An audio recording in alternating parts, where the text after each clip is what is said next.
March executive. Okay, got it.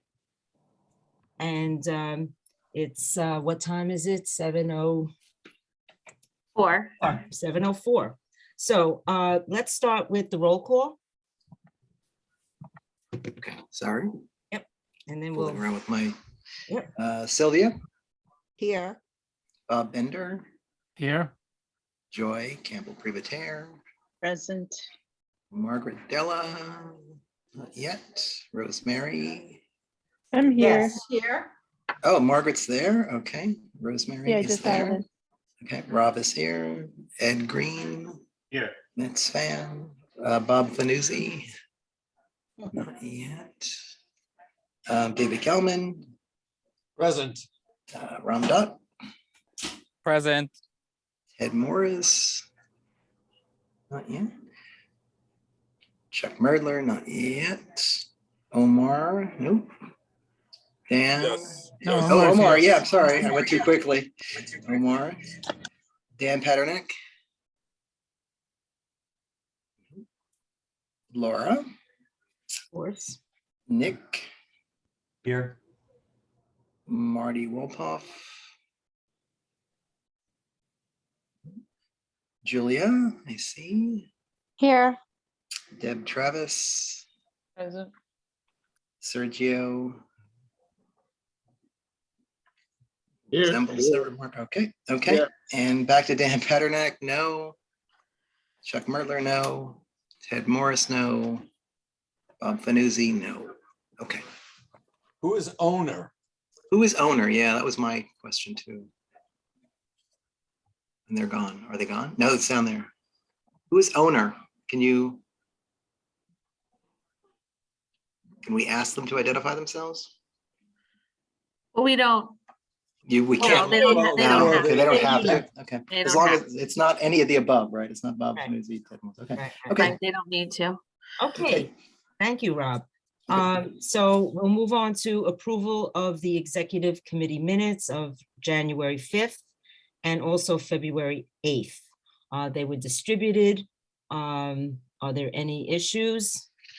So then seeing no hands, is there anyone opposed to approving the January 5th or the February 8th minutes? Okay, anybody abstaining? So that is taken care of, unanimous. Thank you. Moving on, I have a few announcements to make. As you know, I've written that March 16th, it is expected that the executive order will be lifted that allowed us to do remote meetings. And so the office is reaching out to all our venues to see if they will host us. What I know at this juncture is that we only have to abide by the protocols of the host. So that if the host is an organization and they want to see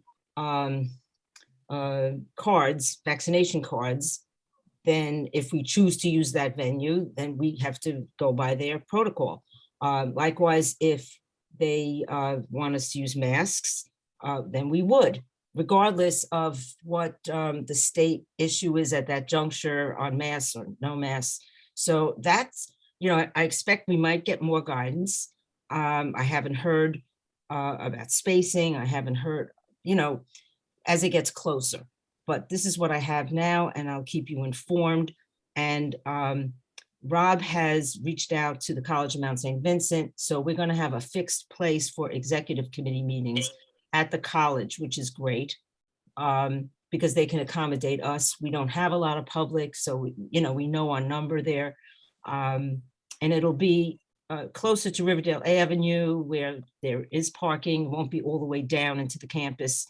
So we're trying to secure spots that we might use on a regular basis, or because we're not going to get a lot.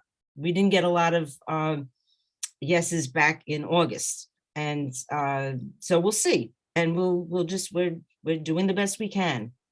Let's see. Laura, I do see two hands. I don't know if you want to wait till after or now, but Rosemary and Ed have their hand. Okay, Rosemary, go ahead. You kind of blipped off of you're saying Mount St. Vincent is going to accommodate our For executive exec, committee? yes, yes, Exact, okay. on a regular So- basis. So my question was, cannot the board office conference room be used for small committee meetings? Yes. If it's very small, it's just that if the public wants to come, then you have a problem. But it can, but a small committee that usually has, for what it can be used, it's usable. That's my only question. Okay, thank you. Yes, we're clear, Sorry. we're clearing it out, and that would be very helpful for some It's communities. available. Thank you, thank you. Ed, and then David. Hey, Laura, was there any continued, is there going to be any continued talks, or was there any speculation about continuing Zoom? Because to me, the biggest bargaining, point for this would be is it opens it up to more community engagement. As we've seen, we've just had in most of our meetings, we've had a lot more participation from community members via Zoom because of the convenience factor of it than we previously had in person. So was this brought up, or is there any talks continuing about potentially changing the system for good so that we do this Zoom or sometimes Zoom, or has any of this been discussed? What's been discussed is they're very anxious to get back to the old way of opening up. And what the VP's office said, prepare yourself, start looking for sites. They do not anticipate that we'll be able to meet remotely. Now, some of the sites we go to don't even have Wi-Fi.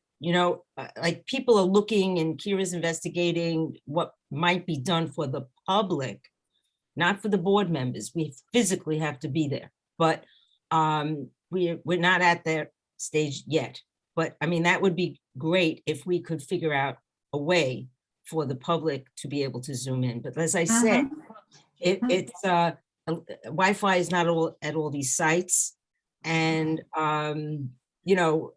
we're not all the boards are grappling with this and researching. So we'll circle back with you. But I mean, you're preaching to the choir. We all know that it's been public participation has been over the top. It's been fantastic. But their point is they want us to, they want staff back in the office. They want us to resume in-person meetings. So it's essentially fruitless to lobby to continue this at this point. That's what you're saying. You know what? If you end up with no quorums and then you have data to show the difference and things like that, maybe later on. But right now, they're on we had a meeting about this, and they're on a goal. The goal is to back in person. Yeah. Thank you. David. Yes, in the same vein, I think these are two separate issues. I understand the desire to meet in public and conform with the state rule, whatever it may be, as of the 16th. But separate from that, whether we do or we don't get permission to meet via Zoom, I think we should, as a matter of course, work on making sure that our meetings are Zoom available regardless. I think it's been a very good tool for informing the community. We should make the community feel welcome to physically attend, but if they can't attend or don't want to go through the trouble of commuting or what have you, we should still figure out a way to do a Zoom while we as board members are meeting in person. And I think that would require exploring the possibility of portable Wi-Fi hotspots that probably would be run from a cell phone. And then maybe that's something the office can look into. But I think it should be a policy that we should pursue separate from whatever the state reg may end up being in 2 weeks. I couldn't agree with you more. Absolutely. Okay, seeing no hands.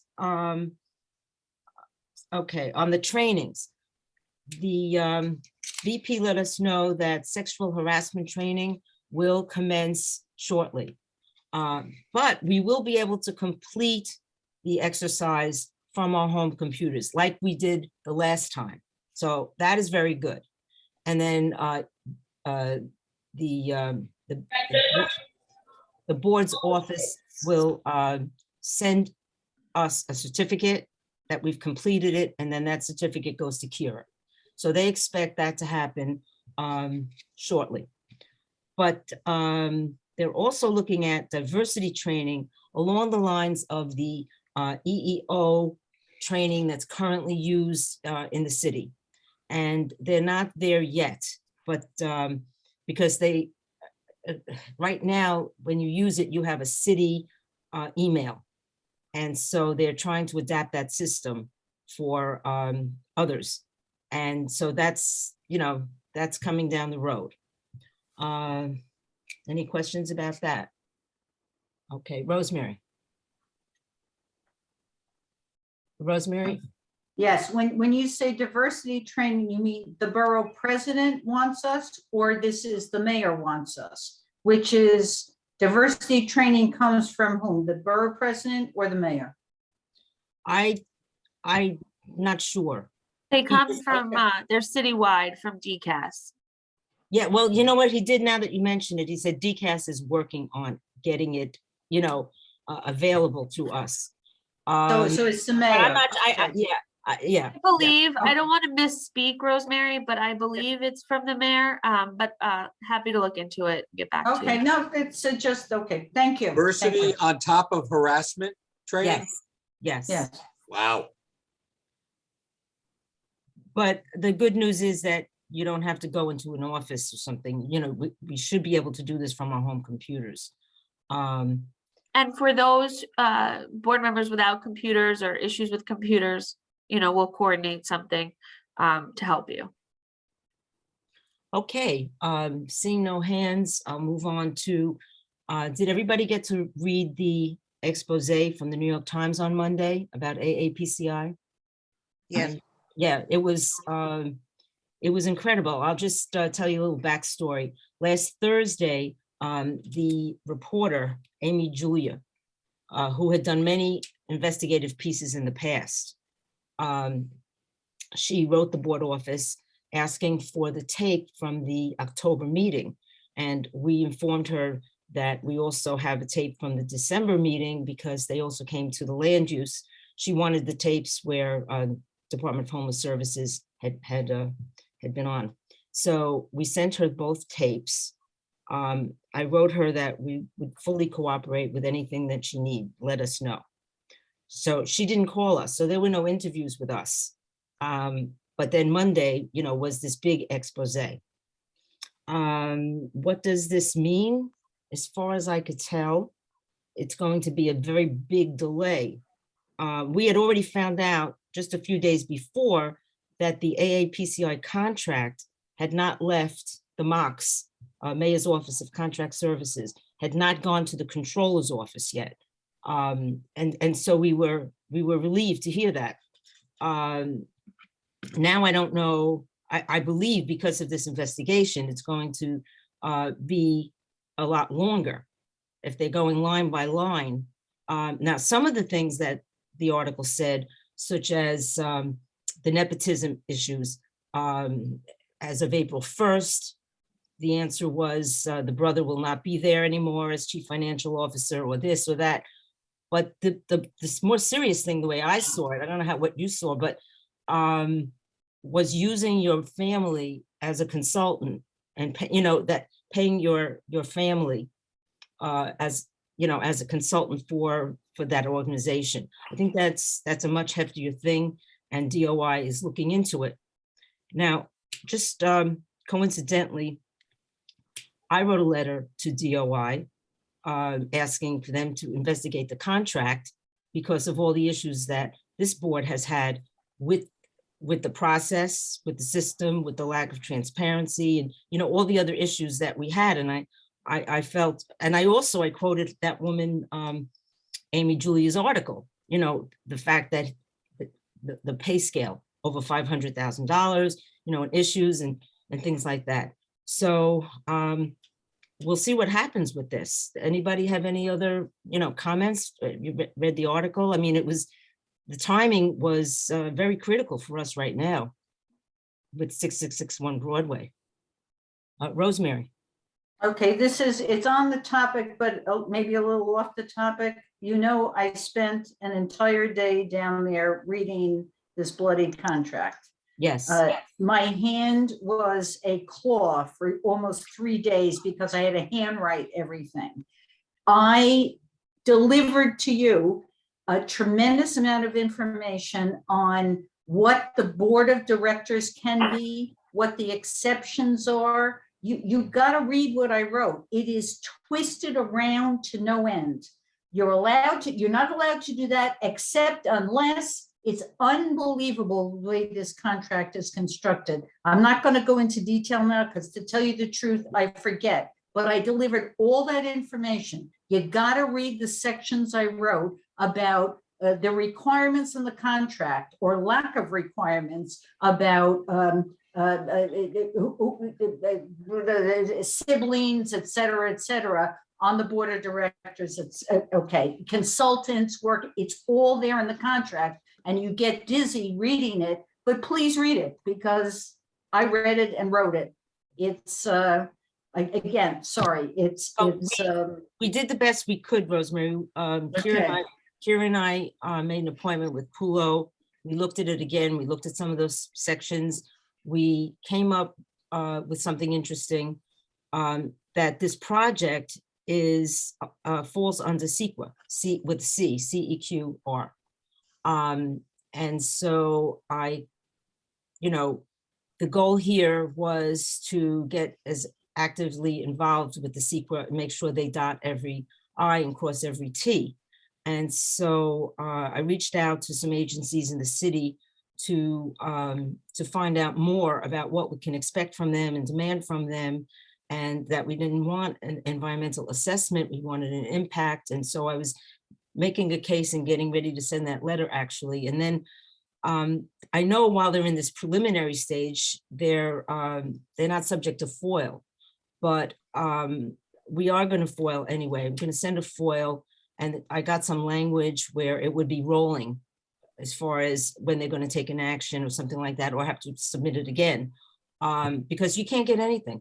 You just can't. Okay, so Yeah. just please read what I read and wrote and put it up against the article that you just sent. I'm not sure they match up. Oh, okay, that I think maybe the contract is a little late in catching up with what the article is. That's my only point. Okay. That's it. Excellent points. Ed? Yeah, is there any other, outside of our community board, is there any other public pressure to, shine a light on this? Because as you said, now it's good timing for this. So, but good timing without public pressure.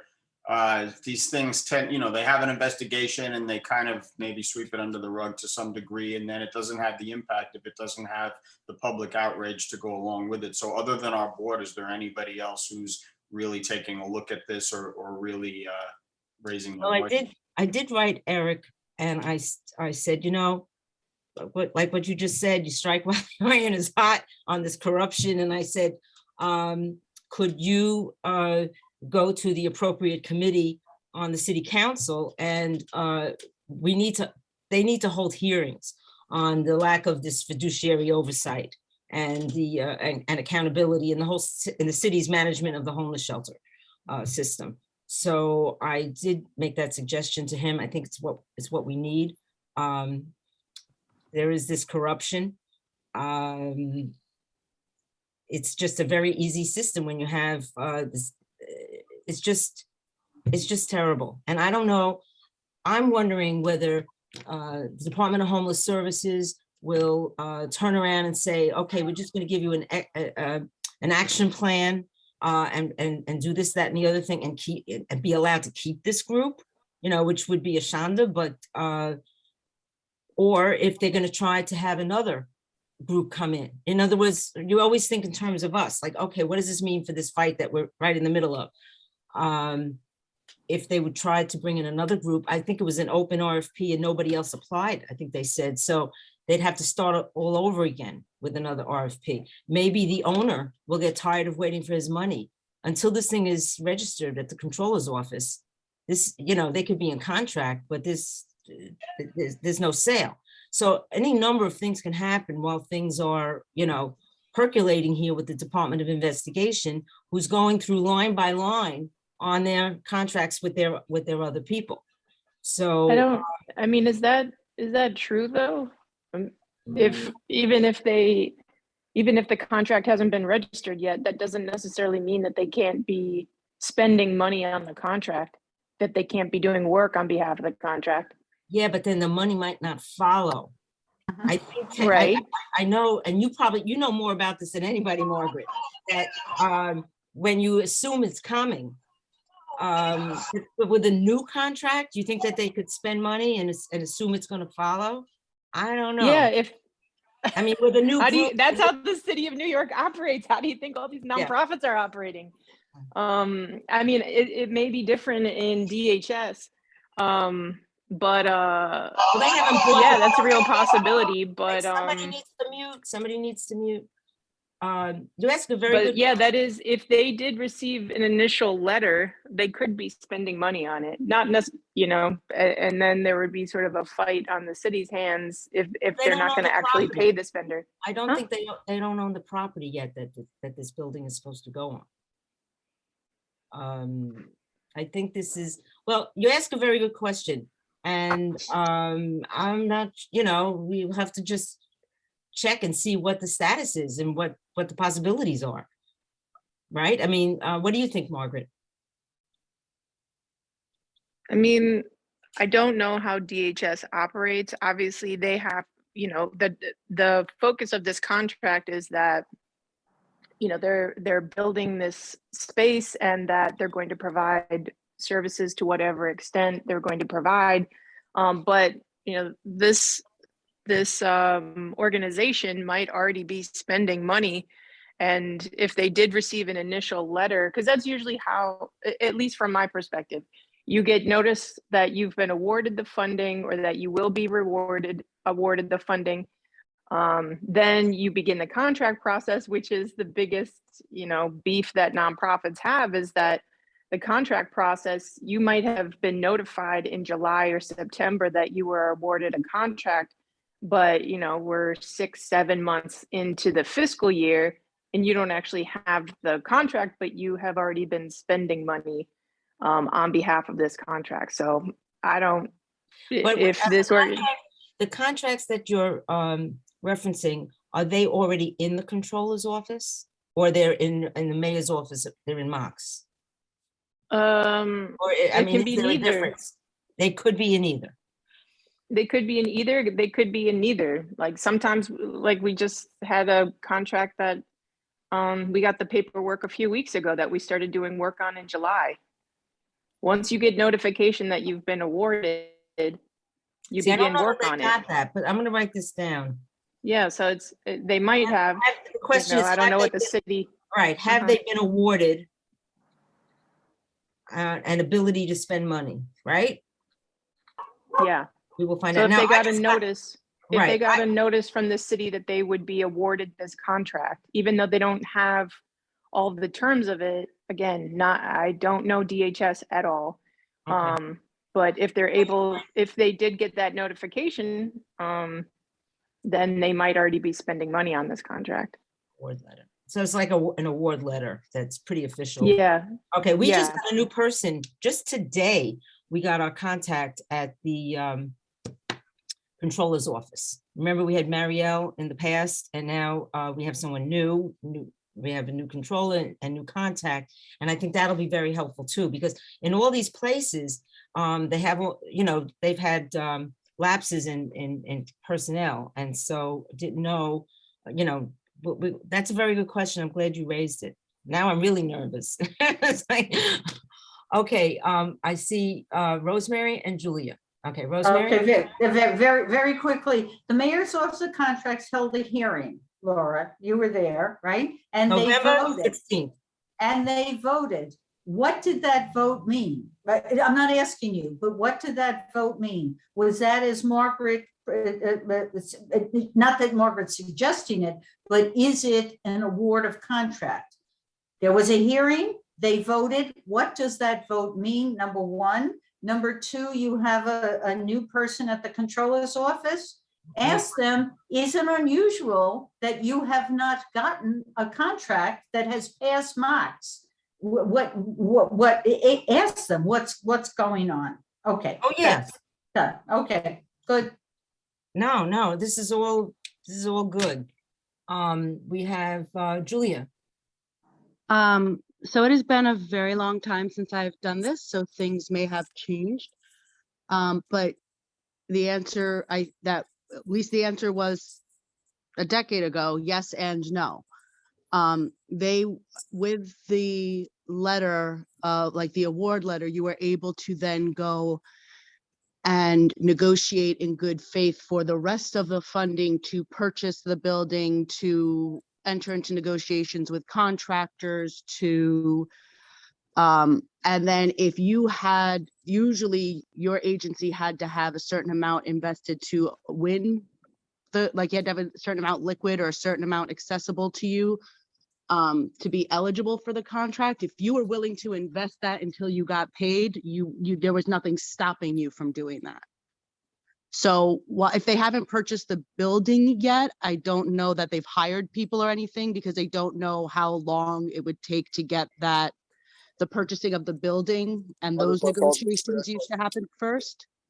But again, it's been a while since I've done that. But when we were building or acquiring new housing projects, that's what we would do.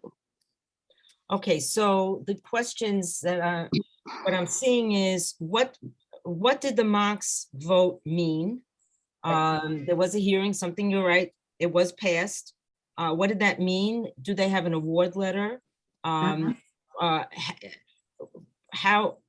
does that, is that usual about, this happened in November and it still hasn't gone to the controller's office? It might be just because administration wise, one was kicking the can down the road and now, you never know, but It's very common. Can they spend money is, I think, what I'm picking up from this discussion is what we need. Can they continue? Is there something that could stop them in their tracks on that? All right, this is all good. Laura, Robert, go ahead. Yep. yeah. Spending money is one thing on services. Spending money on a down payment for the acquisition is another thing. Yes. So I would also try to figure out, Julia, your expertise here, experience is really helpful. Is that your first outlay? Go ahead, please. Yeah. Is that your first outlay with liquidity? Will somebody who's building something from scratch look to put a down payment or some kind of commitment in advance of the contract, in advance of the award, if they have a notification? So would that be the first thing a person does when they have Mox approval? Would they go and basically put a pin on the property and say, here's our down payment? Yeah. All right. Look, we have a lot to check out now. Because then there's service provider money, and then there's property money. And this has health service implications, but also land use. So is there any way we can find out if there's any transaction going on between the owner of the land and the awardee of the contract? That's the question. We know who the owner is. We could endeavor. What we've heard is that it's in contract, that they've been in contract. They're a service award to the provider, but when you say in contract, it's not the contract to build. That's what I want. I'm trying to clarify. No, it's to buy the land. I'm sorry, Bob. It's to buy. It is to buy the land. It is just to buy the land. And then, of course, they have their contract going on between Court Square Realty, which we asked the DOI to investigate whether that went through the normal channels and, I you see. know, Okay, competitive bidding and all this kind of stuff, whatever went on there. So, I see. Okay, but I think that we have enough to begin here and enough to feel very nervous about. In other words, I was Yeah. euphoric. I'm still, I'm not euphoric. I mean, it's a corruption, it's a bad thing, but I mean, we have to get to the bottom of this.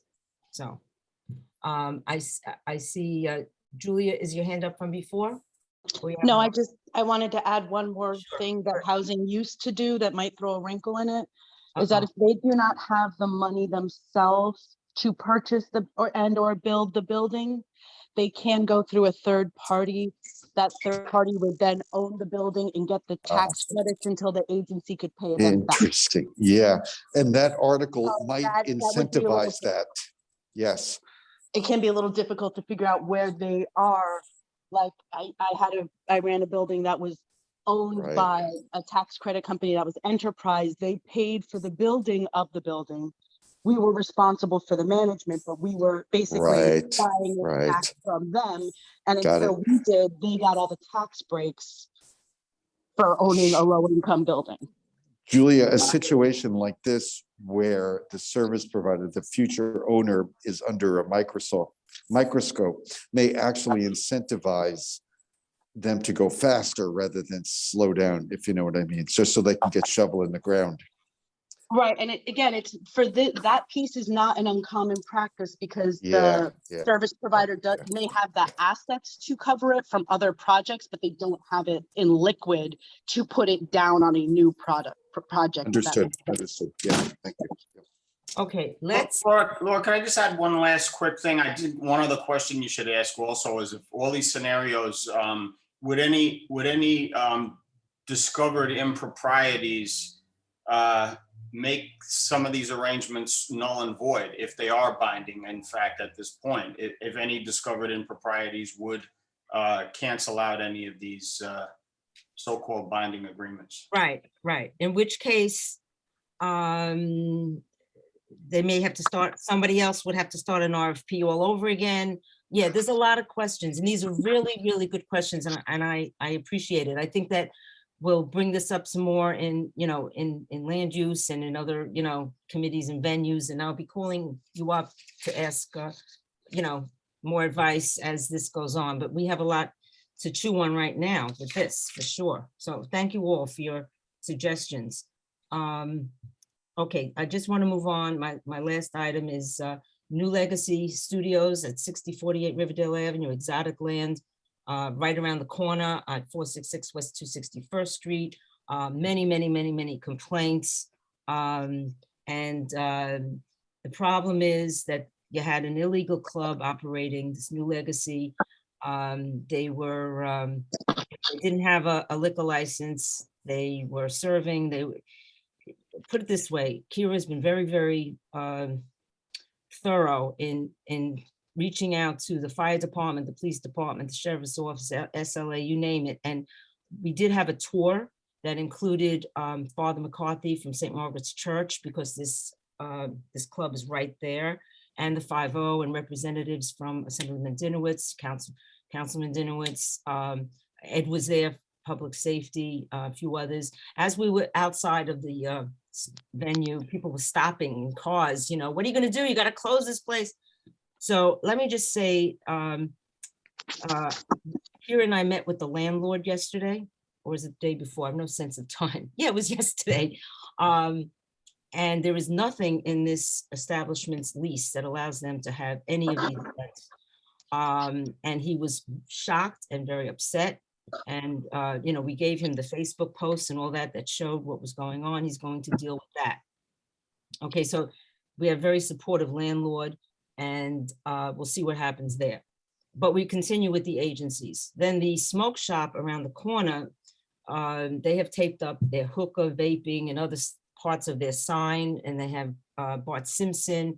So it was like a real draw for children. The neighborhood was, you know, up in arms about this. The Department of Consumer Affairs is checking their license. As of right now, they don't have the license to do what they're doing, but it could change. They're going to let us know next week. So the tour was helpful, and the meeting with the landlord was helpful, and we'll just stay tuned on that. But you know, the community is really very organized in opposition to the effect of these stores. Last thing, any questions on that? Okay, last thing, we will have a very interesting TNT meeting at the end of the month. DOT has expressed that they're going to show their plan, which is to reduce on Riverdale Avenue between West 254th Street and 261st Street from right now, it's currently 4 lanes to 3 lanes, and to install a bike lane. So that will be at the end of the month. I'm only mentioning it because there's nothing more controversial in this whole community. I would be remiss if I didn't mention it at exec. I usually don't, mention a bike lane, everybody goes nuts. So I'm just mentioning it. Let's see. That's it for my announcements. And let's move on to, if there are no hands, Sergio, there's a hand. Go ahead. Laura, you asked for submissions on ideas about making the general meeting shorter. Did you receive any? I know I submitted some things. What's going on with that? Let's discuss that under follow-up on outstanding issues, if that's all right, Sergio. It's fine. Okay. We'll circle back to that. Okay, let's see. Treasurer's report. We'll move on to Joy. Okay. And here we have it. Hello, everyone. This is the treasurer's report for March 22. Our budget still 269,354. This includes the $5,000 allocated by Councilmember Rodriguez's office. We have spent $89,034, and the budget does include the December modification of $4,000. Just a reminder that the delay was occasioned because the mayor's budget was given the priority. So that's item 1. Item 1.1. Not much change from February. 36,896 is budgeted, 94,21 allocated, and 22,679 remaining. Okay. There are no budget modifications for this month. So item 1.2. Although we do expect to have one next month to transfer funds from the holding code 499. 1.3 budget, purchase order and accounts payable. There is 6,253 encumbered and no requested funds.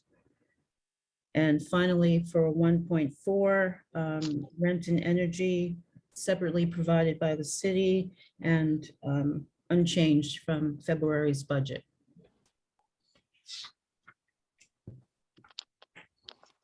And that's the March budget, or the March treasurer's report. Thank you, Joy. I see Rosemary. Yes, hi, Joy. Over the past couple of months, we heard that there was the mayor was going to be asking for a 3% cut, as I now understand it's for next year, not this year, right? It's 3% next year. So just looking forward to take our big budget number and take 3% off. Are we comfortable with our staffing and everything else? My assumption is yes, but has somebody looked at our big budget number, take 3% off? Where do we stand for next year? And by the way, did the mayor's budget actually have the 3% cut in it? I'm assuming. Not for community boards. So, yeah, sure. Yeah. So luckily, community boards are untouched. We're not going to be getting pegged as of now. Oh, Obviously that excellent. could change. Excellent. But just so you know, Rosemary, when we were talking about the possible peg, we did have more than 3% cushioned for that. So Good. the preparation that you did, Laura, Dio, Roz, the past few years have really set us up if that ever came down. So, Okay, but but lucky enough, we're not going to be pegged. that the best news is the mayor's preliminary budget does not peg us at all. No community boards, no borough Thank you. president's office. Great So, news. Thank good you. news. Thank you. Good. And I did mention for last month's budget, I'm sorry, treasurer's report that we had set aside. So we're prepared for it, but not this year. It's not required. Okay. Seeing no other hands, we'll move on to the DM's report. Kira. Sure. So I'm going to have a short report because Laura and I have been working together on a lot of those big ticket items. As Laura mentioned, we'll be meeting in person most likely by the end of the month. We've started to reach out to our gracious hosts. Again, if there are locations that we're forgetting or have popped up in your community, or if you have any ideas, please let me know and I'm happy to follow up with them. I do ask for your patience and understanding of the position we're in while looking for appropriate venues. A lot of venues have changed their rules and regulations. And then just to also echo what David was saying earlier, I'm doing everything in my power to continue to use Zoom. I particularly like it because we can record our meetings, and oftentimes after a meeting, people from the public, newspapers, elected officials want the recording. So we do have an extra laptop that chairs can sign in and out, record the meeting. We'll have to do some training with chairs. It will just be very difficult for the public to engage or speak, but they will be able to listen and watch. Again, I'm talking with the other district managers on the hybrid methods that they're doing. We're trying to work together to weigh out what's good and what's bad. And obviously it's fluid, so we can change it if it doesn't work out one month. We try something else the next month. It won't be perfect to start, but we're definitely willing to try it. So that's good news. And if anyone is a Zoom expert, please feel free to reach out. I know Rob Jaklowski has given me some good ideas, but I'm happy to hear some more. Applications for the community board are due on the 4th, which is Friday. We have gotten a lot of questions from the public about the attendance part of the public application. It's a self-certification. So if the public has attended a meeting, they don't need the chair or the district manager to sign. They can just self-certify what meeting that they were at. And I've helped some board members coordinate a notary. So if you're having issues getting your application notarized, let me know. I'm happy to help you. Just one thing to report. We've gotten some complaints from the community and several board members about Seaman taxi drivers littering in the district. As you know, Siemens is not in our district, but it's just over the bridge in Manhattan. I've written to Siemens several times throughout my tenure here at CB8, and this is the first time they got back to me. And I'm working with their local community board as well. So they reached out to me tonight, and we'll work to correct this issue. So the community and the boards, the eyes and the ears of for the office. So keep us updated on any kind of community issues like that. And that's it. Thank you. Thank you, Kira. Before we start on committee resolutions, I see, sorry, excuse me, Laura, David and Rosemary have their hands up. Okay, I'm sorry. David, Rosemary. David. Yes, two things. Briefly, the Siemens thing, it seems like most of the car services hang out on Johnson Avenue between Yeah. 230 and Capuck. Is that where they're doing it? That's Because I one go of by there those. all the time. That's one of the locations, yeah. Where all the Okay. littering. I'll try to keep an eye out for that. Completely separately, it's been about 3 or 4 months since I think we've discussed it. What's the status on the new office, the contract, any renovation, what have you? If that could wait till next month, we're going to be having a meeting to get an update very shortly, and then I'll have a better view to give you. Okay, thank you. Thank you. Rosemary. Okay, just quickly, Kira, you're mentioning that you're working on and have your fingers crossed about technology in order to have the public be able to attend our meetings. Right, that is fabulous. It should not be our burden alone.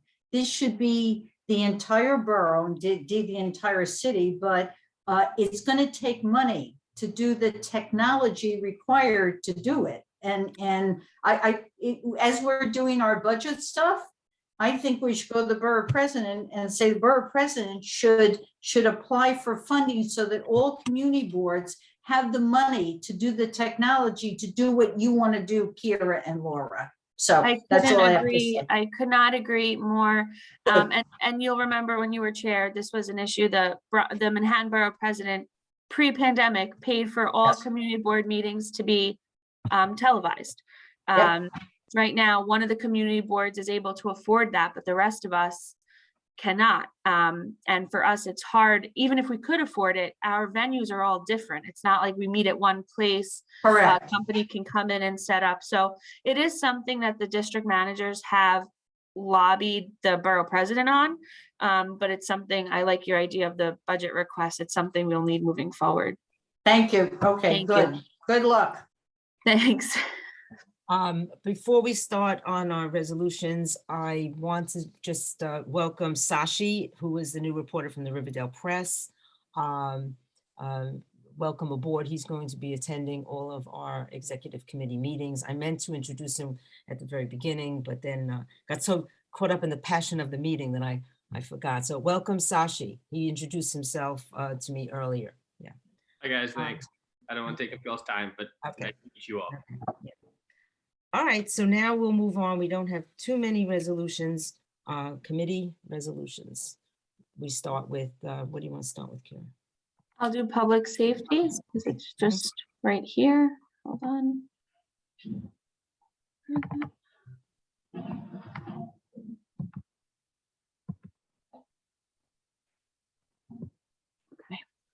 All right, I'll try to go through these quickly because we had a bunch of them.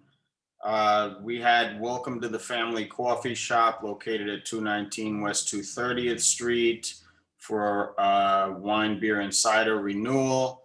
We had William E. Irvin Jr., American Legion Post 774 located at 3035-37 Corlier Avenue.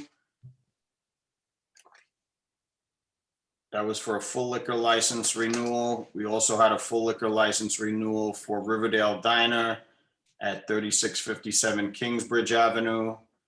We had full liquor license renewal for Caridad Restaurant at 135-45 West Kingsbridge Road.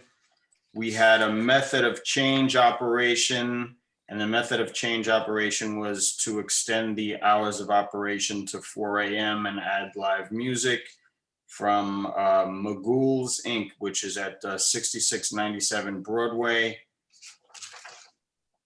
We had a renewal for a full liquor license for Van Cortlandt Park Golf Course located at 115 Van Cortlandt Park South.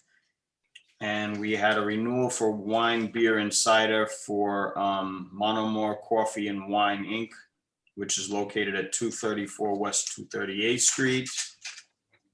We had a new application for a temporary retail permit for wine, beer, and cider for Savour Coffee and More, located at 3725 Riverdale Avenue. The reason they applied for a temporary retail permit was because the process would have taken an additional 3 months or something for a full, and they're in the process of doing that, so they applied for the temporary. And we had a new application for a full liquor license for Yokomo, which is going to be located at 216 West 242nd Street. All of these applications, the 50th precinct had no issues with any of the businesses specifically at these locations, and the Public Safety Committee unanimously approved all of them. And that's that. Well, that's good. We'll probably vote on this as a package since everything was unanimous, and good job on your committee. Anything else, Ed? That's it. Okay, so on, we'll be voting a second time on the street naming for Bill Stone. And aside from the street naming that we'll vote on, is there any other resolutions? We did add a whereas. We have parks. Give me just one moment. Okay, that's right, of course. And also just that we did add the additional whereas that was requested for the street naming resolution. And okay, we're on the parks. I'm sorry, we have the parks now. Let's switch there. Okay, very good. Ramdot, would you like to speak to the resolution? Sure. Hey, everyone. Good evening. So this resolution came out of discussion at our last Parks and Rec Committee meeting. Just to give you a little bit of background, there was a budget readjustment done, and then the Bronx lost 50 personnel in our parks.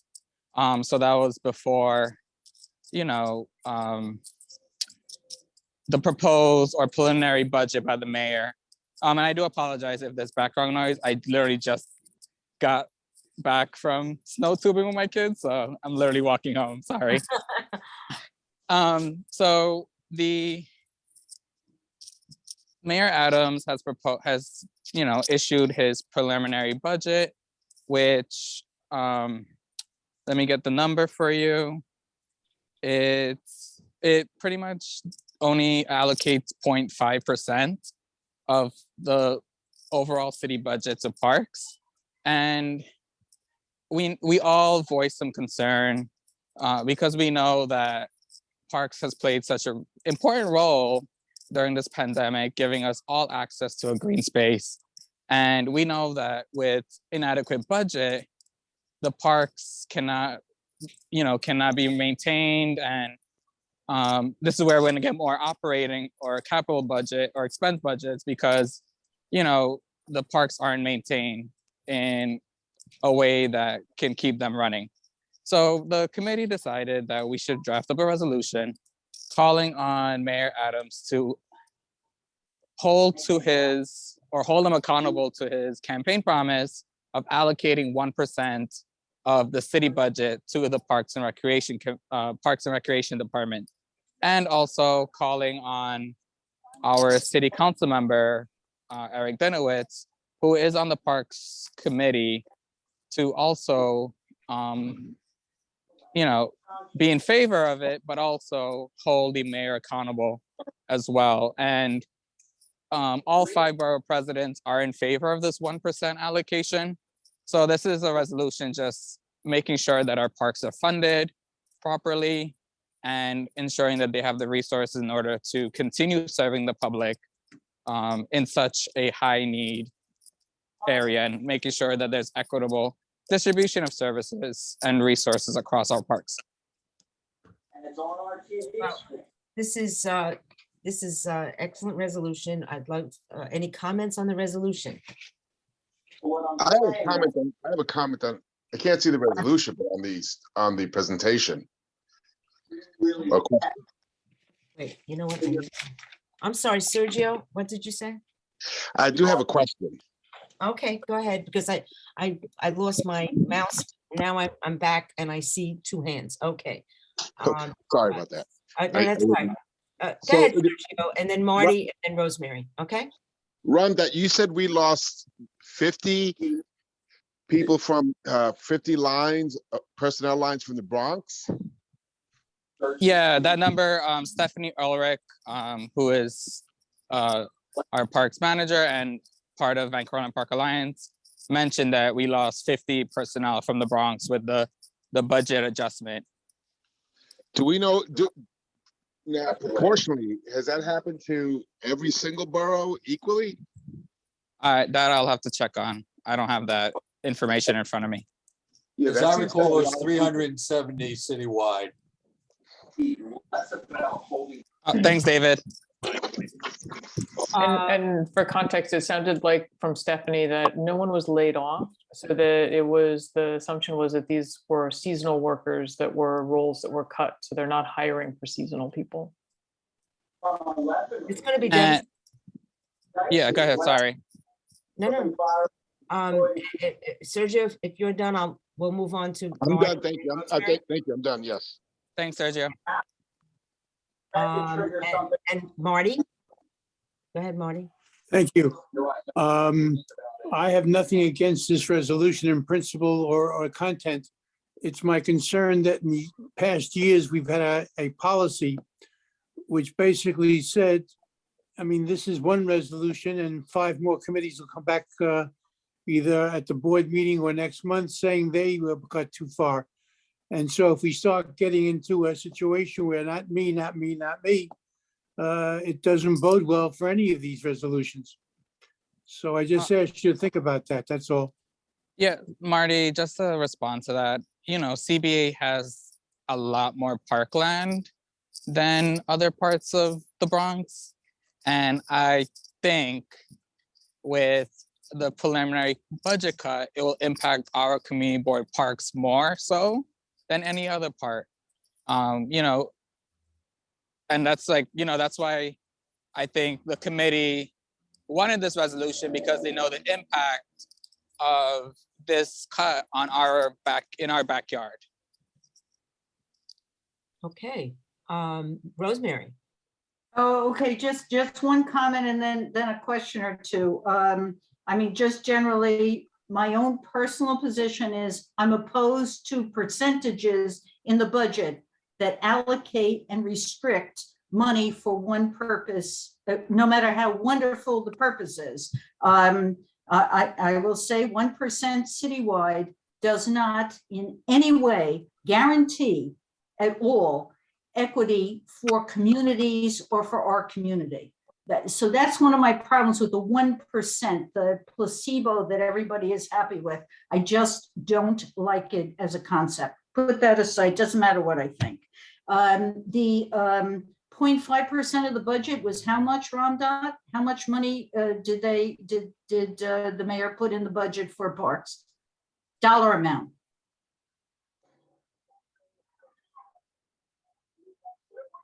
Sorry, give me 1 second. I'm pulling up that number for you right now. I have it Okay. actually.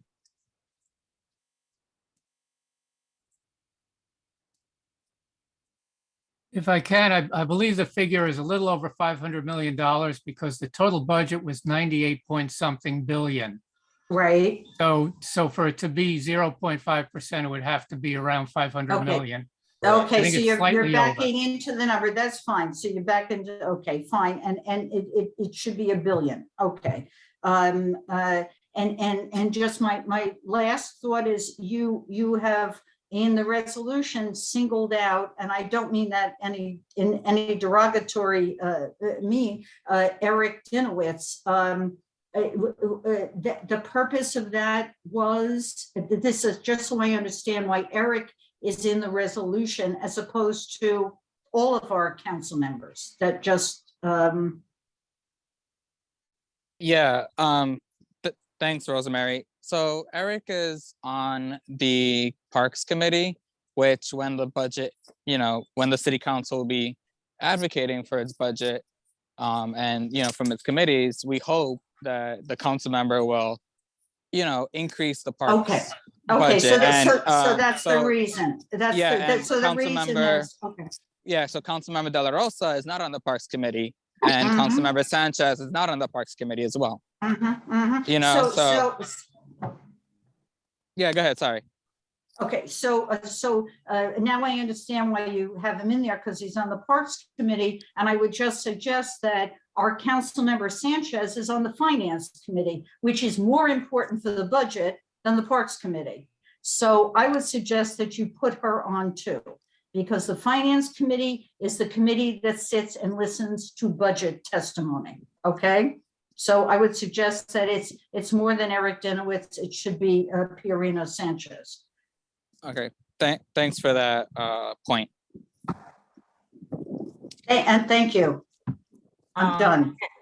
I will be moving to, yeah, at the meeting to expand it to just say our council members, because we have more than one. I We would have, say we our, have more than one. I'm gonna suggest that as an amendment. Great. okay. Deb and then David. Oh, yeah, I just wanted to respond to the concern about what makes the Parks Department and requesting more money for the Parks Department different than requesting more money for housing or for any of the other agencies. And I think the main argument really is that the Parks Department is the only agency that doesn't have any standing funding in the budget. And so there's been an ongoing effort for many years to get 1% funding for the Parks Department. And so that's why we're able to say that all 5 boroughs endorse the idea of 1%. That specific percentage is to ask why 1%. Why 1% is because it's been we've been asking for it. Multiple of folks have been advocating for it for several years now, and to make it permanent. So that's the reason for it. It's just an acknowledgement that that Eric Adams said that when he was running for mayor that he would increase it to 1%, and that here it is, his first budget, and it's a half. And so that's the reason for the advocacy. And also I do support also adding the other council folks to the council members to the resolution. I think that's a great idea. Would it make sense also to say somewhere here that the Parks does not have a budget of its own? And that's why this would particularly hit hard on the Parks budget, because they don't have a budget that's unique. Would that make sense to include that? I don't know that that's quite accurate. Bob, you can probably answer it, because you've always talked about the fact that they don't have a capital budget. Yeah, that's why I raised my hand. They have a maintenance and operations budget. That's what the $500 million is. That pays for personnel, for salaries, and it also pays for necessary equipment, from lawnmowers to, that sort of thing. But they have no capital funding whatsoever. If a playground is obsolete, needs to be replaced, there is no money for that unless it comes from the council member for that district or for any parks project. So that's the distinction. There is a parks budget, but that budget essentially pays for salaries and a certain amount of equipment, and that's all. I think they're lower than they used to be, so I just 1%, that's been the rallying cry of New Yorkers for Parks now for years. So I think this is a very sound resolution. Yeah, I would also add, what I think, and I take Marty's point that every committee might have its own needs, its own agency that it wants to advocate for. And frankly, as far as I'm concerned, that's fine. I'm willing to look at those resolutions if they come in. But I think what makes this situation somewhat different is that the mayor specifically campaigned on this promise of 1% for parks. And so, what we're doing here is not so much advocating for increased funding. We certainly are advocating for increased funding, but we're asking the mayor to fulfill a campaign pledge, to fulfill a promise. And I think that puts us in a slightly different category from simply saying XYZ agency doesn't have enough money, give them more money. Yeah, and that's in the resolution. It is. That he promised. Yes, it's important whereas. Thanks, Bob. Yeah, and thanks, Bob. I misspoke. I didn't realize. Thank you for the correction. And thank you all. Yeah, just to complete the thought, when I passed it off to Bob, Deb and Bob actually covered much of what I was going to say. However, it was discussed in our meeting that 1% has largely been considered a good standard for city budgeting, and it was pointed out that several major cities have 2% and 3% and all that sort of stuff. But having said that, yes, the mayor did campaign on it, and also the 5 borough presidents were quoted in the New York Times as having supported the notion, and that's in the resolution as well. And I think we should strike while that iron is hot. Good. Okay, so seeing no further hands, I think we just have a very quick look on the street naming, which we'll be voting on the second time, that we did add the clause, we made whatever changes people suggested. Yeah, there was And- one, there was a request to add the names of the specific organizations that spoke in favor of the street naming. So we added a whereas to acknowledge those institutions and the people who came to the meeting and spoke in favor. Okay, so if there are any other. Okay, so we'll be voting on that again. It's the, if you, Kira, if you scroll up just a tiny little bit, that's the new, right there. Whereas this street co-naming has been endorsed by River Spring Living Hebrew Home at Riverdale, Riverdale Jewish Center, Bronx Developmental Disabilities Council, and the Interagency Council of Developmental Disabilities Agencies, yeah, along with additional endorsements from former Community Board 8 chairs Robert Fanuzzi, Dan Paternak, Rosemary Ginty, and current chair Laura Spalter, and City Council member Eric Dinowitz. Okay, so any comments? We'll vote on that the second time, and then it will go right to the city council. Okay, so next on the agenda is agency responses to FY23 preliminary budget. David? Laura, I have a question first. Oh, sure. On that last resolution, why were individual past chairpersons named and others not? Oh, that's good. Am I missing somebody? You listed a number of past chairpersons of the board as being in support of this. I'm in support of it and spoke out in favor of it. What Oh, didn't okay. I do? And Marty was a past chair. Oh, okay, Very- well, then we should add that. very I'm sorry, good Marty, I didn't know that. Very good So, catch. Yeah, Very no, good totally. catch. I knew you had spoken in favor of it. I didn't realize you'd been the chair. So yeah, we can make that change. I also want to commend you on the change in the first paragraph. That was very, very nicely done. No, thank you. I appreciate that. Are there any other misses on the chairs? We'll have to, Marty, you'll have to tell us if there's any other chairs that voted for this that are sitting on the board. Chuck, was Chuck a former chair? Marty, was Chuck Merler a Yes. former? Okay. Got it right there. I think that would be it. Chuck was the very first chair. Exactly. Okay, good catch. He was our George Washington. Okay. Did you say he was with George Washington? So seeing no further hands, let's move on to agency responses to FY23 preliminary budget. Okay, David. Not much to really say. You know, we shared the information a week or so ago, and you know, I encourage folks to only look at the sort of the smaller, shorter parts of the document, not the 116-page one, because I don't think it really added much. And there was an awful lot of, yeah, nice idea. Go ask your council member,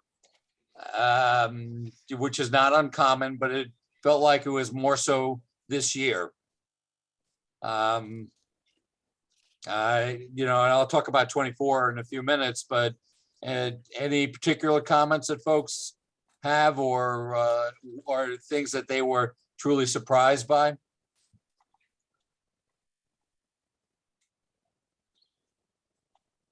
Well, in looking through it, David, I was happy to see a few things actually get funded, like the 141 RKA, you know, school library, and that they're funding certain programs, expand college access.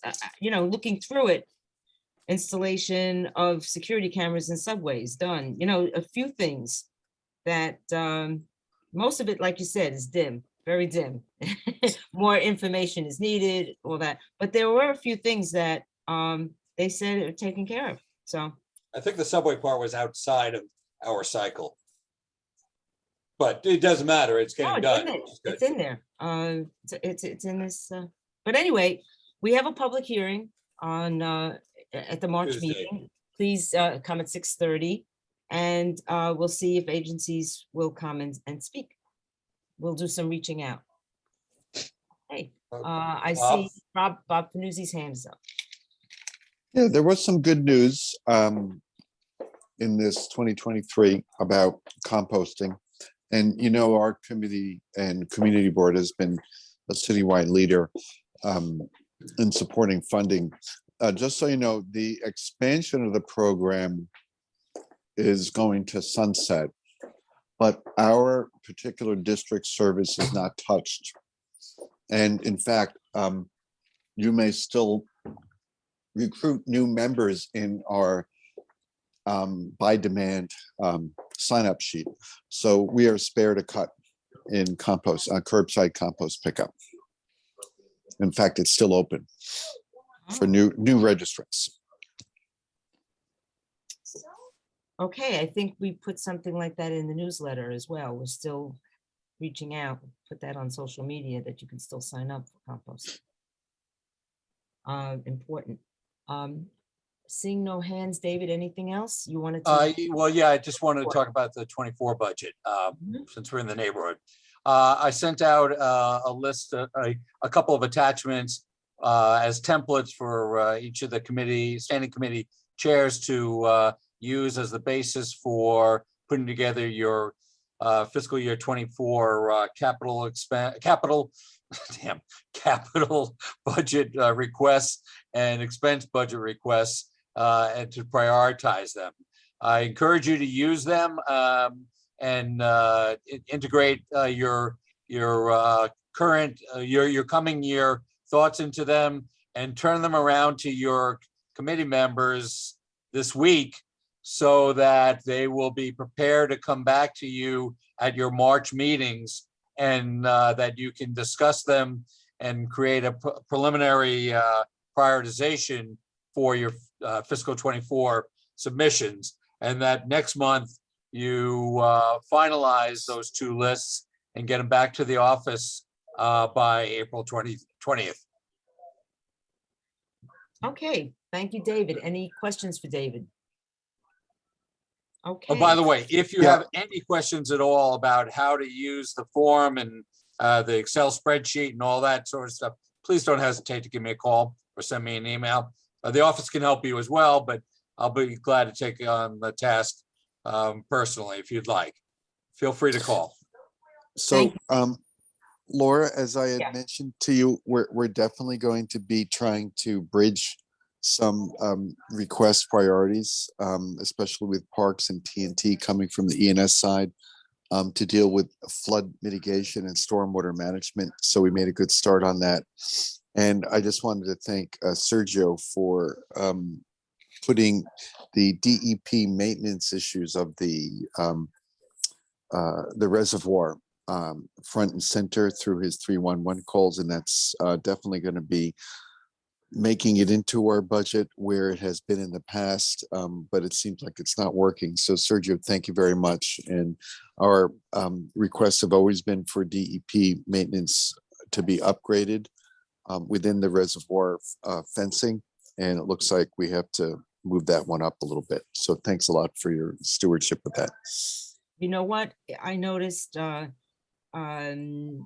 the agency responses to that about the request for the contracts for JPR, they wrote that they will maintain the contracts for JPR, and that's not great, because I mean, I don't know that what they have is good enough. You know, maintain contracts for JPR on DEP. Yeah, what I see is it's not sufficient. Yeah, not sufficient. So we have to fix that.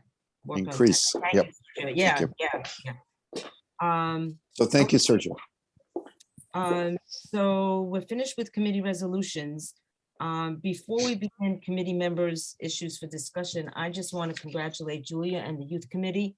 I don't know if everybody has seen the flyer for the Community Resources and Networking Summit. I think that's really exciting. I see that there are groups that are signing up to, registering to participate, and I just think that's fantastic. And that's on Monday, March 21st, 7 o'clock. And I'm looking forward to that. Thank you, Julia, for doing this. Okay, now, I committee think that mem- was a date change, wasn't it? Julia? From the 14th to the 21st, if I remember correctly. I just want to confirm that. Well, the flyer is March 21st. Well, the prior flyer said, I think the 14th, correct? What, is Julia on? Anybody on the youth committee? Please here. Sorry, my volume was a little low. If that was done for the 14th, that was done in error. It was always intended to be during our March meeting. Our meeting is the third Monday, so that's the 21st. Although I have a meeting with Pablo tomorrow, we may have to push it back if we have to have it in a physical location, because we have not, I don't think we've secured a physical location yet. We'll talk about this. I don't think there will be a problem. Yeah, Julia, we'll figure that out tomorrow on our call. Yeah. Thanks for the clarification. And again, congratulations on this. I'm sure it's going to, one way or another, it's going to be a fantastic event. Okay. Committee member issues for discussion. Sergio, do you want to discuss your, what you had sent me for everyone? Yes, I was just asking because I did send a few suggestions in on at your request for when for shortening the meetings. So there are a few items that I had proposed that I want to see, Madam Chair, if anyone else had proposed them, because I think we do need a resolution eventually on this.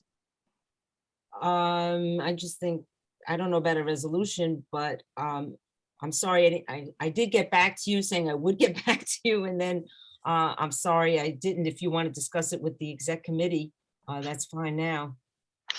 Well, some of them were like just limiting debate, having pro and con debates, limiting time on debates, and the other larger item was allowing appointed board members to speak at committees, because rather than have people raise things at the meeting, we can refer them to the committees, but then they should be allowed to speak at the committees. So that, I believe, should be something that goes across all committees.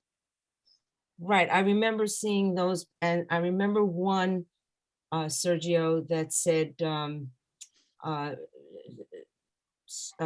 board members could send in their positions to be added to the minutes. I would think it was number 2 out of the 3. Right. If you that have if you have something that you'd like to be made part of the record, but it doesn't necessarily affect the vote or something to that effect, that you could submit something that we would agree would become part of the minutes. The thing is, my thought on that, because I thought the others were, very workable. My thought on that was that minutes, in my mind, reflect what actually happened or was said at the meeting, and that that would preclude somebody just attaching something to the minutes. But I think that it's a good idea for people to email the board office, and if they wanted something sent around, it would be sent around. But I don't see it as minutes. That was my thought on that. But I'm sorry I didn't really circle back with you, and I'm glad you're throwing it out. If you want, I'll send it around. Yes, please. Okay, Ramdot, you have a hand up, and then Marty. Hey everyone, I won't take too much time, but you probably heard about the half moon overlook issue, and so myself and Bob Bender had a call with Dan Reynolds, and also Joe Magneri was on the call on Monday.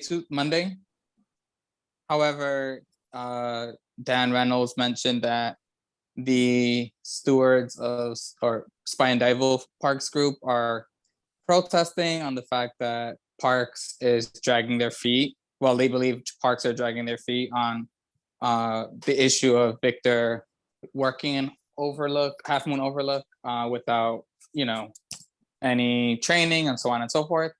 So, and then Jody is planning on coming on the full board meeting to express her discontent with the fact that she believes Parks is once again dragging their feet and preventing, so right now, the Spine Devil group are protesting. Jody mentioned to me today when I was on a call with her that they're not going to do any work until something is done about this Victor issue and Parks addresses it in a way that, without a training, fines, whatever the legal realm of they can address this with. So, I'll talk to you and Kira offline, Laura, about maybe drafting up a letter to send to DPR to make this an urgent issue for them to address, because we are coming up.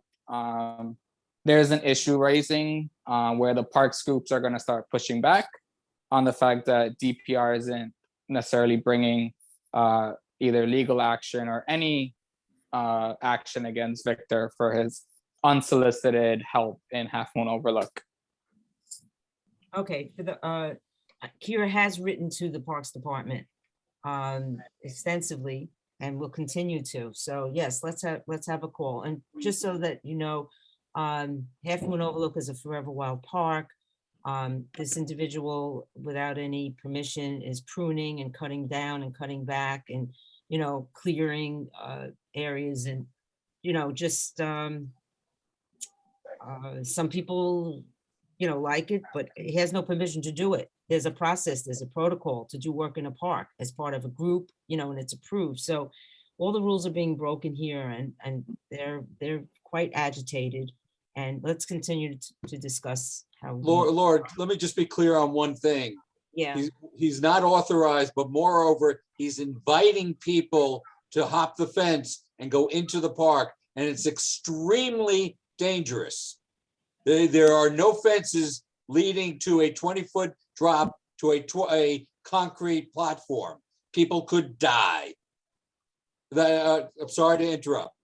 No. I listen. I've spoken to Jody, and I've toured and I've seen what he's doing.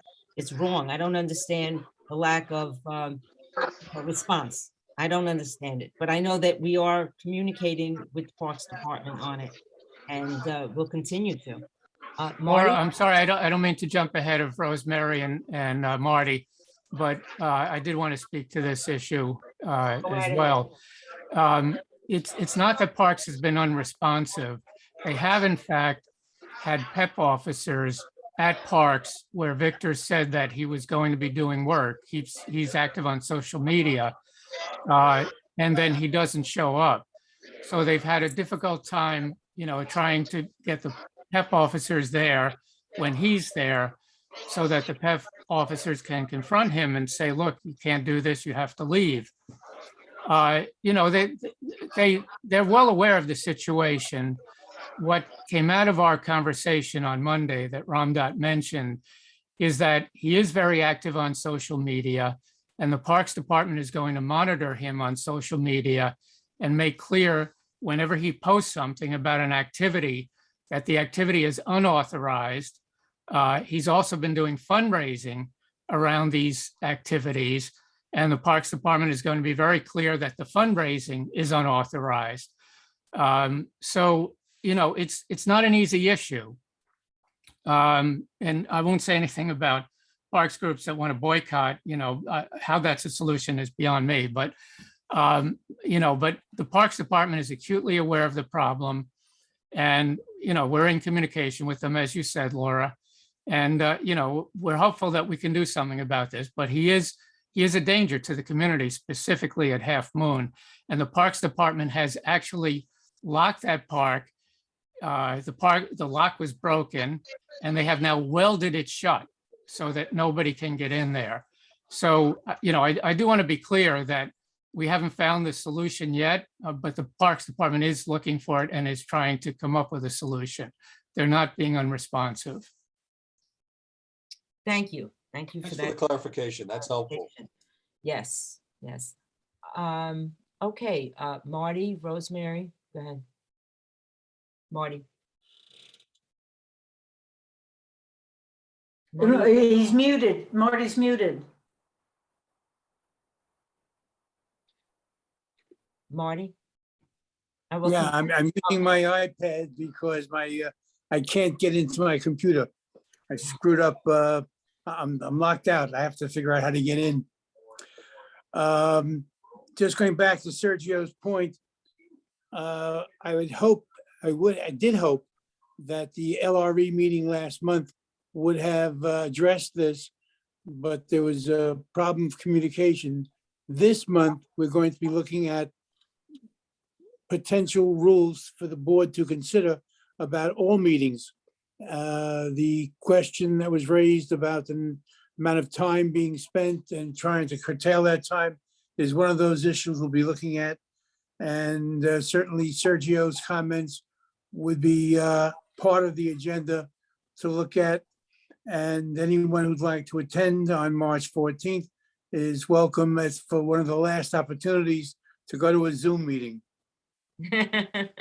Oh my God, savor it. Thank you, Marty. Rosemary. Okay, so thank you. On the parks issue, Ramdot, I think you and I should have a conversation. I went through this last year. Parks absolutely needs to do something. I urge them to take legal action against him. I think it has reached a point where legal action needs to be taken against this man. He is dangerous and is endangering people. On the other side, he's a Pied Piper that stirs people up. Oh, look at the wonderful things he's doing. He's gaining money. He's gaining followers. We have seen them. Jody and I have gone to parks and we have seen his followers come and rip plants out of forever wild parks. It's not allowed. It's not allowed. These are not his parks. You will remember that I had a person come from Forever Wild to educate the community board, and I think it should be done more to educate the public about what Forever Wild parks are, so he loses his followers. He needs to lose them in what he wants to do. And number two, he needs to be stopped. So Ramdot, I would love to have further conversations about conversations I had with the Parks Department on this specific issue. The reason I raised my hand is on the TNT meeting, on the plan for Riverdale Avenue from 254th, whatever. Do we have a copy of the plan? Has it been sent to the community board? No, we Deb, haven't have you requested it. seen it? Deb, have you seen the plan? No?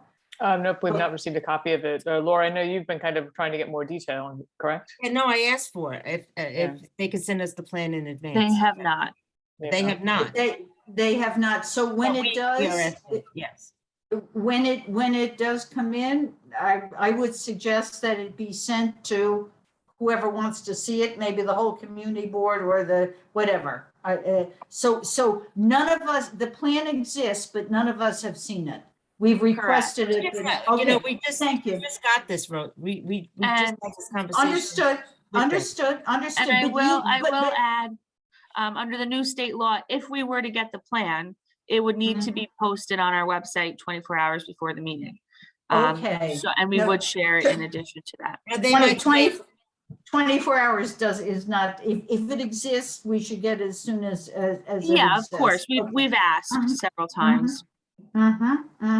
Okay, thank you. That really was my question. Thank you very much. Good point. Bob and then David.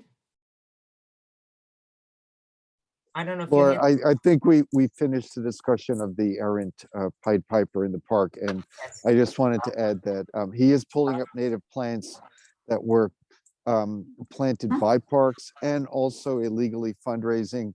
He is a fraud. I wish parks would take this seriously.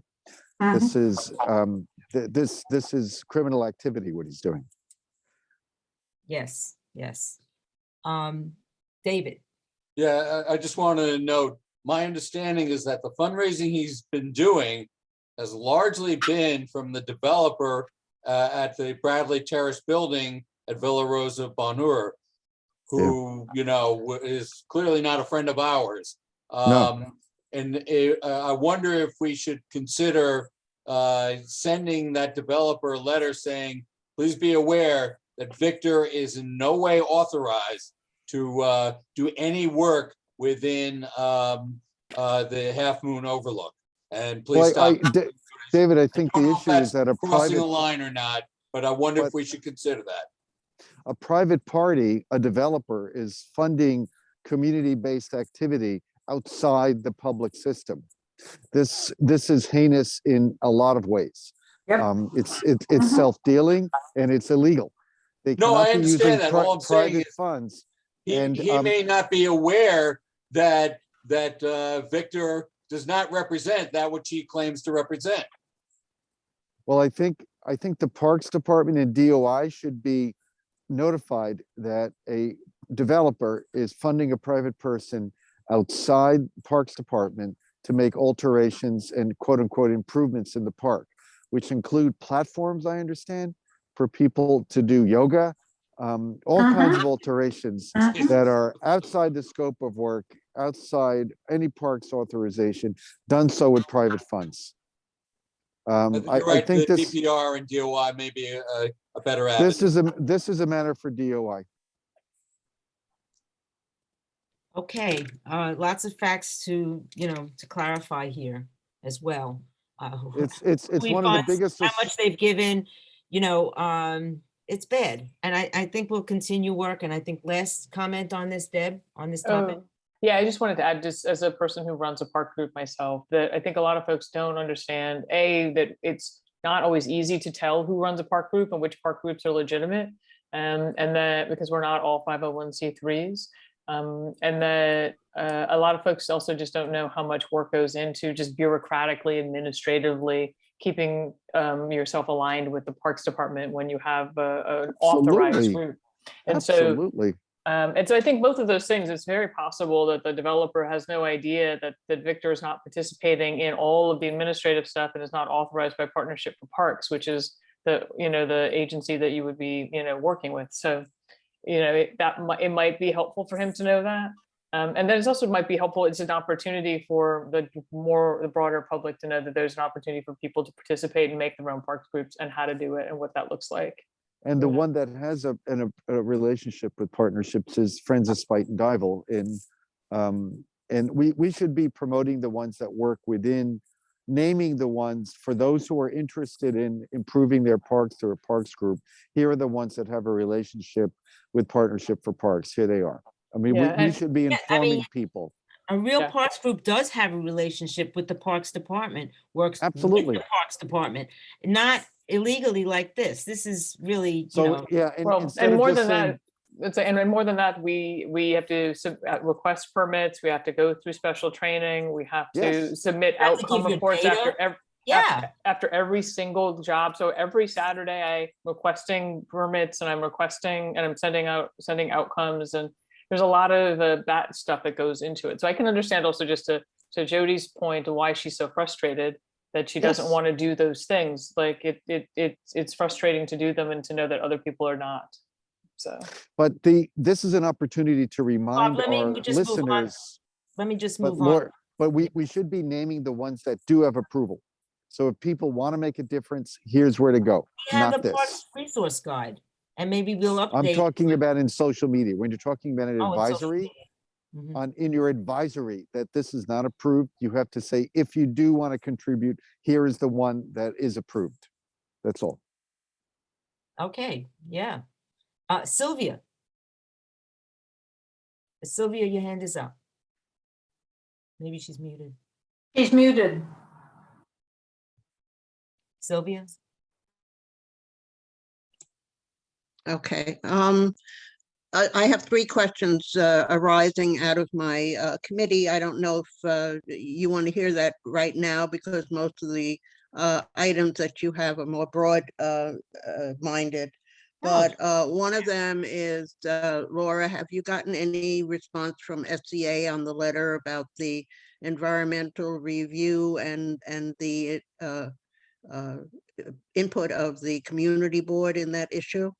Not to the second letter. For the new school? No, we have not gotten a response from school. You haven't, okay. And Kira, I have a question for you, two actually. One of them is that I spoke to Enzo at Eric's office, and I was talking to him about the $5 million that he has to fund items in the community. He said that a letter was sent to, or the information was sent to the office, and it was supposed to be distributed to the standing committees. I never saw anything. Is that still in the wings, or? Do you mean discretionary funding? Yeah. We sent that to local organizations.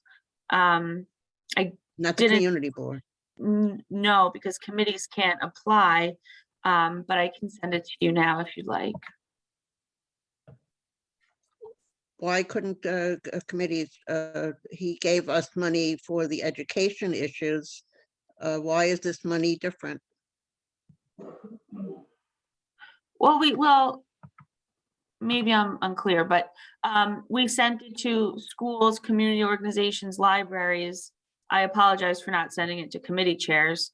I just don't think we've ever done that in the past, but I can check. Oh, okay. Because we as community board don't apply for discretionary funding.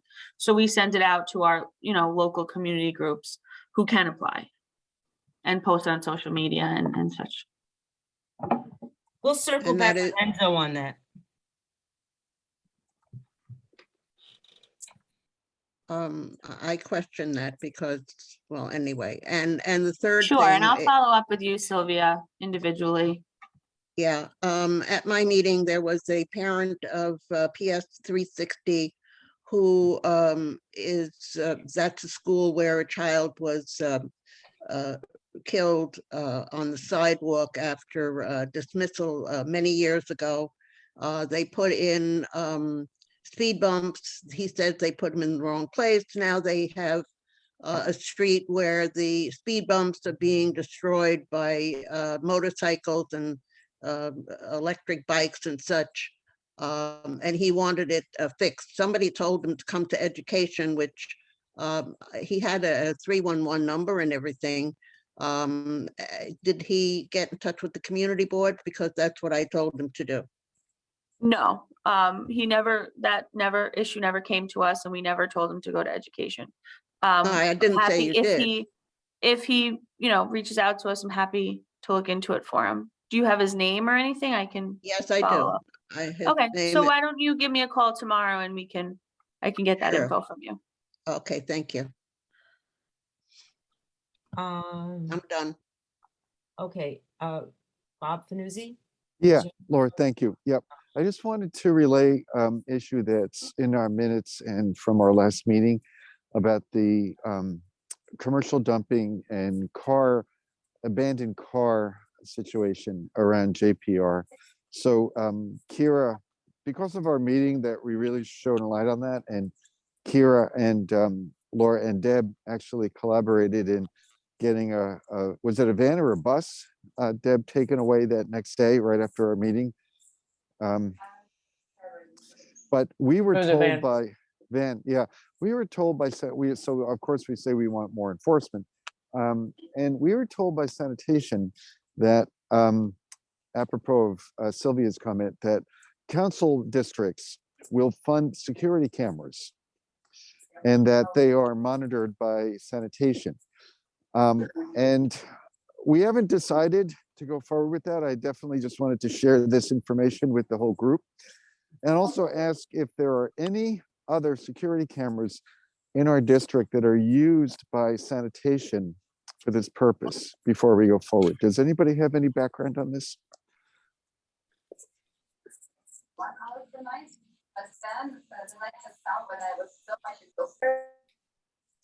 No, Bob, but I'm happy to look into it for you.